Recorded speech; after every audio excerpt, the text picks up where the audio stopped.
What's up, guys? Welcome to Daily Dose of Reddit. This is your host, Zach, and today's subreddit is r/IDontWorkHereLady. This story's called I Panicked and Spoke Spanish. Fun little factoroni about this little story. We read another story by this Redditor here. It was called, I Must Work Here Because I'm Filipino. It was a few videos back, but, I like to point out when we read continuations or stories from the same person. Anyway, it's called I Panicked and Spoke Spanish. So a few weeks ago, I posted a story about this rude lady who insisted I worked in a bookstore because I'm Filipino. I was talking to my friend during lunch the other day, and I remembered another I Don't Work Here Lady incident when I was in Hong Kong, nearly 2 years ago. Not as ridiculous as the first one, just hilarious. On my expense, at least. When this incident happened, we were in a clothing store in Ocean Center. Maybe Uniqlo or H&M? I can't exactly remember which. I was in the process of returning the clothes my mom decided she wasn't going to buy when this older lady grabbed my arm and started asking me a question. I won't call her Karen because I didn't stick around long enough to measure her level of entitlement, even if the arm grabbing was already pretty rude in and of itself. So I'll just call her Old Lady. Old Lady is talking and gesturing to the clothes in her hand. If I had to hazard a guess, she might have been asking for a new stock or something. My brain freezes and goes into a low-key panic mode because 1. Old lady grabbing my arm really caught me off guard, and 2. I do not speak a lick of Cantonese. I recognized that she was speaking in Cantonese, but I had no idea what she was saying. You would think the whole scenario would be easily remedied if I spoke in English or Filipino to inform her I don't work there / I can't understand her. But, well, my brain kind of stalls. Note, this entire fumble happens in the span of 3 seconds tops. Anyway, it decided it would respond in Mandarin. I know how to say I don't speak Cantonese in Mandarin, but for whatever reason, when my brain realized speaking to Old Lady in Mandarin doesn't make sense, it decided, okay, we don't remember how to say that. And for whatever reason, my dumb booty brain jumps over English and Filipino, languages I'm actually fluent in, and skips right over to an entirely different language I can barely speak. Out of freaking nowhere, I suddenly blurt out, half yelling and startling Old Lady, "No hablo Cantonés!" And I just ran away, trying to blend into the crowd like I'm suddenly in an Assassin's Creed game. Okay, someone needs to get this woman a boyfriend or a girlfriend or something because, geez, she does not know how to handle herself in these situations. I don't speak Cantonese and Spanish? What? How does her brain... Oh man, that's adorable. This story's called I Am Not a Guide for Haunted Attractions. Well, it seems I can't escape the I don't work here moments at haunted attractions. Last night, I went to a haunted attraction with a friend. If you read my previous haunted attraction one, then I have to say this. It was a different friend and a different attraction. Also, sorry if this was long. For me, this was a curious thing which I didn't realize was I don't work here lady moment for most of the night. The night started with my friend and I going to this haunted attraction. We were wearing our skeleton outfits, we got to look spooky together. You can wear costumes to these things. When we check in, the lady at the window stopped and asked what I was doing out of costume. After we chatted for a bit and her showing me a photo, turns out someone who looks just like me works there. I showed her my ID and she laughed at the strangeness of it all. My friend and I thought it was funny too. We joked and chuckled as a rather large group seemed to be following us. We spoke to each other about the oddness that there was a group of over 30 kids who looked like young teens at most here without more adults. However, they were pretty chill, so we didn't pay them much mind. Every once in a while, one would run over to us and ask us a question, but it was pretty chill. Then the hayride came and we got on board. My friend and I making jokes and such, it was fine. And everyone but me had so much fun at the clown moment.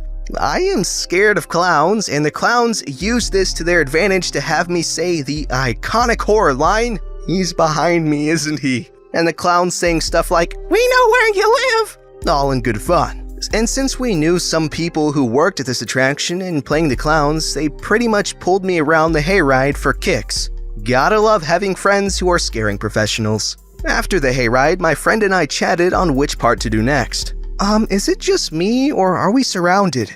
Asked my friend as the group of kids appeared next to us with those couple of adults in tow. Yeah, escape to the haunted house? Yep, she said, and we ran off trying to get away from the group as neither of us do good with crowds. Funny thing, those kids were fast. They kept up. So we ended up at the haunted house with a group of kids and a couple of adults in tow. And yep, the group we were put in had a few of the kids who seemed very eager. And yes, questions ensued. My friend and I tried to ignore the kids. However, that was much harder this time, as they would go the wrong way, try to hit the actors, or, not even sure how, get stuck on the set pieces. As my friend and I knew some of the actors and how hard it is to put on the show, we were doing our best to keep these kids from making a mess of things. It was like babysitting without getting paid, yet with awesome things around.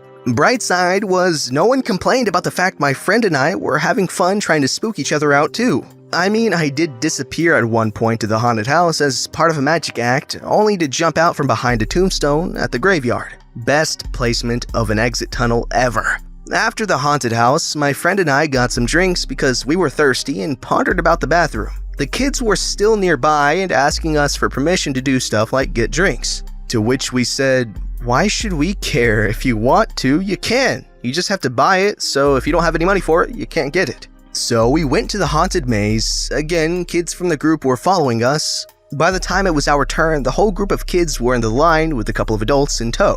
At this point, I was questioning if those adults even knew how to speak. And true to form, some of the kids were in our group. This wouldn't have been much of a bother if it wasn't for the fact that when things suddenly turned black and completely dark, I was clung to by a screaming girl. That would have been okay-ish if it wasn't for the fact that when she tackled me to cling to me, she got my neck, so she was choking me. So in the middle of the maze, in complete darkness, I am struggling with a young teen girl who is pretty much hugging my neck. It would have been funny if I was able to breathe. One of the other kids got the girl off of me and I panted for air. Besides that moment, the maze wasn't bad. Yet again, stopping the kids from fighting with the actors. After the maze, my friend and I decided to eat some Halloween foods like fried Oreos and pumpkin ice cream. We were sitting as we noticed the kids were waiting for the other kids. We only noticed this. The kids were getting their after-event snack or whatever. I was tossing out our trash as the one boy yelled, "I'm going to the bathroom!" And he started to run in my direction, which was towards the bathroom. Terrible design reared its ugly head. I noticed between the trash cans in the bathrooms was the tractor path and the boy was heading straight for an oncoming tractor. The boy got to me and I scooped him up as the tractor got to us. I put him down next to me. Are you insane? Didn't you see the tractor? You could have been run over. Thank God you are all right. Don't do that again, you hear? I yelled. The boy stared at me and then thanked me. After the tractor passed, he went to the bathroom. That was when one of the adults came up to me. I was prepared to get chewed out by a parent for touching their kid or yelling at the kid. Thank you so much. You really do a good job here. Do I give you the tip or do I give it to your boss? Said the woman. Excuse me? I asked confused. Tip, you are an excellent guide for our school trip. You even saved one of our students, she said, smiling at me. That was when it dawned on me. The reason the kids kept following us around and asking us questions? Sorry, I don't work here. I'm not a guide, I said to the woman. The woman looked at me rather surprised. What? But you showed the kids around. You answered their questions. The workers touched you. They're not allowed to touch us, she said, sounding very confused. I laughed.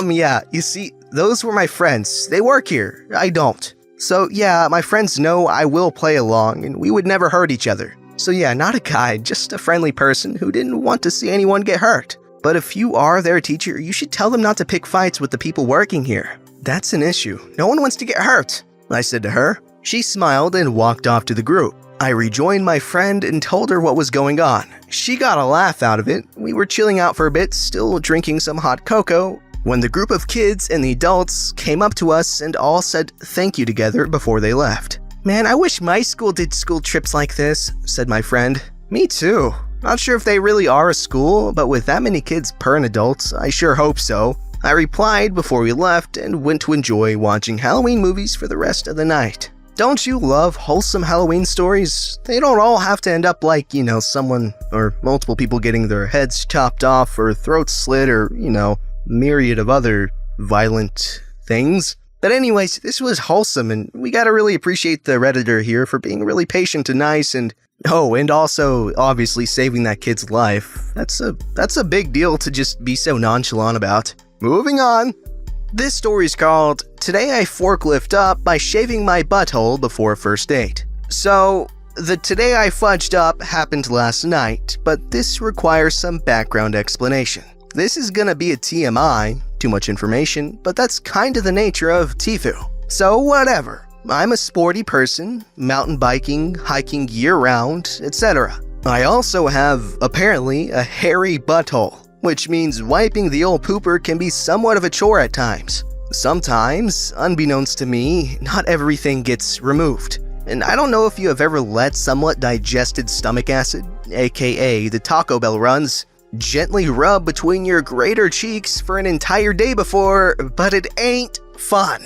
So I had the bright idea to shave my bunghole. Less hair, less cleanup, less chance of rectum-related rashes on the next mountain bike ride. So I trimmed it off at night, added some Aquaphor to the affected area, that stuff is magic, and the wiping job is smooth as butter the next day. Win-win. Fast forward 2 days and I'm going on a first date with a pretty cute girl. Classic dinner and dessert kind of thing, cause she's like the best looking girl I've dated. So I want to shout out the monies, of course. Dinner went pretty well and we got Cold Stone afterward. And then we decided to head back to my place, hoping my roommates aren't home for a movie. Turns out they aren't home, which is extra nice because we both were throwing mad hints to each other about how attractive we found each other. But guys, I can feel it building inside me. The gas. Not the sensual tension, unfortunately. We're sitting there on the couch watching a movie, and I just had to let one out. I'm usually pretty good at silent farts, so I'm not paying attention to the fact that we're in a quiet spot in the movie. And this fart was not silent. It was the loudest, flappiest, most percussive fart I have had in my entire life. Hands down. I was mortified. She immediately turned her head toward me with an expression of pure disgust. And I, of course, was super smooth about it and tried to awkward laugh it off, which is my response to most tense social situations. She did not laugh with me. No text back so far. I googled it this morning, and it turns out shaving your butt makes your farts extra loud, cause your butt cheeks slap around with no hair to muffle the sound. So a little Today I Learned there for you inside this Today I Fudged Up. Just waiting for my anal fuzz to grow back so I can go on dates again. No. Oh God, no. It's okay, dude. It's okay. You know what? She might have been like the hottest, most gorgeous girl out there, but you know what? If she can't handle an accidental fart, is she really worth being with? I mean, I know people usually try to save farting around each other for later on in the relationship when, it's kind of too late to leave over stupid things. But, accidents happen, and if she doesn't understand that, then she's probably not going to understand a lot of things. I'm not saying she's stupid, just not understanding of a person. But hey, at least you learned that pretty early. This story's called, Today I Fudged Up by Removing the Memory Foam Sleeve Cover Off of My Mattress. So I removed my bed sheets and noticed a vomit stain on our mattress. My wife had tried to clean that a while back when my son was sick, but we never got the stain out. Since I was feeling awesome that day, I decided to go a step further and remove the mattress sleeve cover. Then I thought, since I've come this far, I should remove my son's comforter and his bed sheets too. I was on a mission. I threw everything in the washer and began the wash. I wanted to see what the mattress would feel like laying on it without the sleeve, so I laid down and rolled my body back and forth and thought to myself it actually felt pretty good. I got back up and figured I could get some studying done, so I did that for about an hour. My wife gets out of the shower and noticed the bedsheets were off and proceeded to sit on it and put her nightgown on. Then she also laid on it to get on her phone for a bit. So then I lay on it again and told her, "Doesn't it feel better without the cover sleeve?" Minutes later, I got back up and sat on my desk chair and started working on my nephew's 3DS since it was not working. I grabbed a mini screwdriver and placed the 3DS on my lap. It was at that very moment I looked at my jeans and it seemed as if I was turning into a Twilight vampire. I took a closer look and was in disbelief. I thought to myself, why would they put fiberglass under a memory foam mattress that has a zipper? The zipper must conveniently be there so that the owner can remove and wash the cover. That convinced me enough to think it's probably just fabric from the sleeve. The thought would not get out of my head, so I picked my phone up, which was also glistening, and Googled, "Do memory foam mattresses have fiberglass?" Did a couple scrolls down and saw a YouTube video talking about a family forced to leave their home over fiberglass mattress covers. Then I ran into another Today I Fudged Up Reddit story which had a similar story. My heart began to pound and I started saying, "Crap!" repeatedly. My wife asked what was wrong and I told her to get off the mattress and we need to get rid of it. She was clueless until I showed her what I had found. I ran to the kitchen and put on gloves and a cheap face mask, pulled out a box of 120 count hefty trash bags, and started cutting them open to tape over the mattress with duct tape. The whole process took about 45 minutes, and then we were finally able to take it out of our home and dispose of it and the box spring. My wife and I jumped in the shower and turned the water on cold since I read that could help the fibers from going into your skin. I had flashbacks of when my mom forgot to pay the gas bill and we had to shower with cold water. At that moment, I thought we were good, until I realized I threw the sleeve in with our comforters to wash. We are now out of a bed, box spring, pillows, and comforters and sheets. I'm typing this up as I lay on an airbed which has a hole in it and I could hear the dang air leaking. On top of that, my wife and I are getting random stinging pokes around our body. It makes me feel like a darn druggie twitching and randomly slapping my body. I hadn't even taken the comforters and stupid sleeve out of the washer as I'm so exhausted from taking my bed frame apart, vacuuming up as much fiberglass on the floor as possible, and moving stuff around, deciding what needed to go and what can stay. This all became an extremely pricey experience due to my stupid actions, and now I have to purchase a new mattress, box spring, pillows, comforter, and my kid a comforter as well. I just want to warn anyone looking into a mattress to be cautious about the mattress containing fiberglass, as not all of them do. I know it's bound to happen to everyone, and I've learned that next time to read the dang tags as they are there for a reason. I also learned fiberglass is a cheap way to pass fire regulations as it's used as a flame retardant. I never really thought of these things, but just a heads up for all of you thinking about purchasing a mattress. We had purchased ours from Walmart. They had them on Amazon as well. Okay, what exactly were the mattress manufacturers thinking? Like, oh, let's put a skin irritant in the mattress? That'd be so good. Like, I get they explained it's to pass fire regulations, but it's a skin irritant. A very, very bad skin irritant. In a mattress that people sleep on. And they make it so easily accessible, like, oh, let's make it so everyone eventually gets covered in fiberglass. Yes! Man, there's gotta be some demented board members in that company, like, geez. Don't forget to like, subscribe, and hit that bell to never miss an episode.